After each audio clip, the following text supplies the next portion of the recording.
Nigerians would think that Tinubu ended his religious politics in 2022 when he rented fake bishops to endorse him. But he may have only tested the waters with that dramatic exhibition of agberus wearing bishops' cassocks.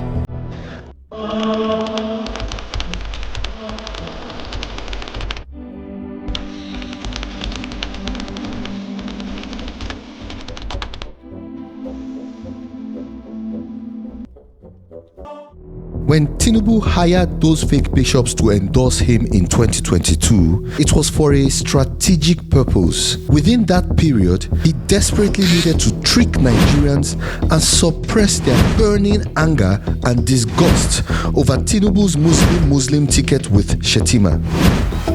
Then, after, they donned the hired bishops' cassocks, which looked too faded, like disposable rags.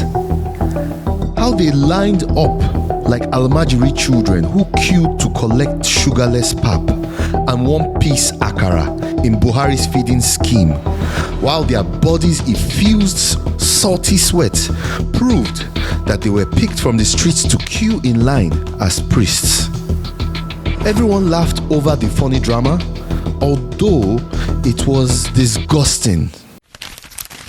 March 14th, 2025, a similar episode to the drama of 2022 played out when members of the so-called Catholic Bishops' Conference visited Tinubu in Aso Rock.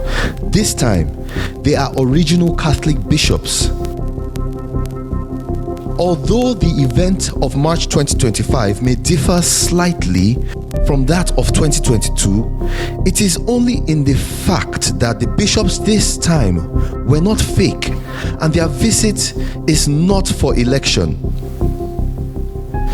The bishops who visited Aso Rock on March 2025 looked like naive adventurers visiting a dreamland which they had dreamed to visit for long. They climbed the stairs to the lit conference room where Tinubu received them for their planned meeting with deep thrill, heavy laughs, and low-tone conversations. But this video isn't about telling the story of the adventures of the hired Mongo Parks and Tinubu, their Aso Rock sponsor. It is a careful unveiling of truth that unveils the incompetence, arrogant insensitivity, and acute corruption which Tinubu's government handles affairs. Tinubu summoned the bishops to Aso Rock for a supposedly heavily sponsored friendly meeting less than 24 hours after the US government threatened to sanction Tinubu-led government over the killings and persecution of Christians in Nigeria. It is almost convincing that Tinubu's government invited the bishops to Aso Rock on a solidarity visit to prove to the US government that his government wasn't anti-Christians. As is his nature, to Tinubu, everything is about politics, and he would rather choose politricks over governance. To give context, the Foreign Affairs Subcommittee of the US Congress concluded their report and recommendations on genocidal killings targeted at Christians in Nigeria. They further called on Donald Trump to sanction Nigeria over the killings and violence. They drew their decision from the 2024 report by the Observatory for Religious Freedom in Africa, which showed that Nigerians accounted for 90% of all Christians killed worldwide each year. Between October 2019 and September 2023 alone, a staggering 55,910 people were killed. 21,000 people were abducted. The numbers from Nigeria wildly exceeded those from other countries of the world, earning Nigeria the mocking title of world's most dangerous country for Christians. Not even places in the world where Islamic extremists dominate, like the Arab world, beat Nigeria in the ranking. In the hearing the U.S. Congress Foreign Affairs Subcommittee held, Bishop Wilfred Anagbe, a priest from the Diocese of Makurdi, Nigeria, stood as a witness. The committee chairman, Chris Smith, detailed the truths in the reports, and it stung Nigeria's reputation terribly. But the US Congress knew that if Nigeria's punishment for the heavy indictment were mere reputation damage, Tinubu's government would flinch. They know that the government of the day are, in fact, damagers of Nigeria's reputation. So imposing sanctions was a stiffer correctional measure that speaks the language the stubbornly corrupt Nigerian government adheres to. They recommended to President Trump to re-enlist Nigeria on the Country of Particular Concern (CPC) list.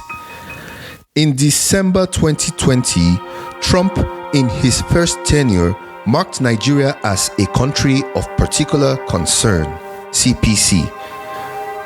But in November 2021, the Biden-led Democrats, who dirtied their hands to bring APC into power, removed Nigeria from the CPC list for reasons too obvious and sinister.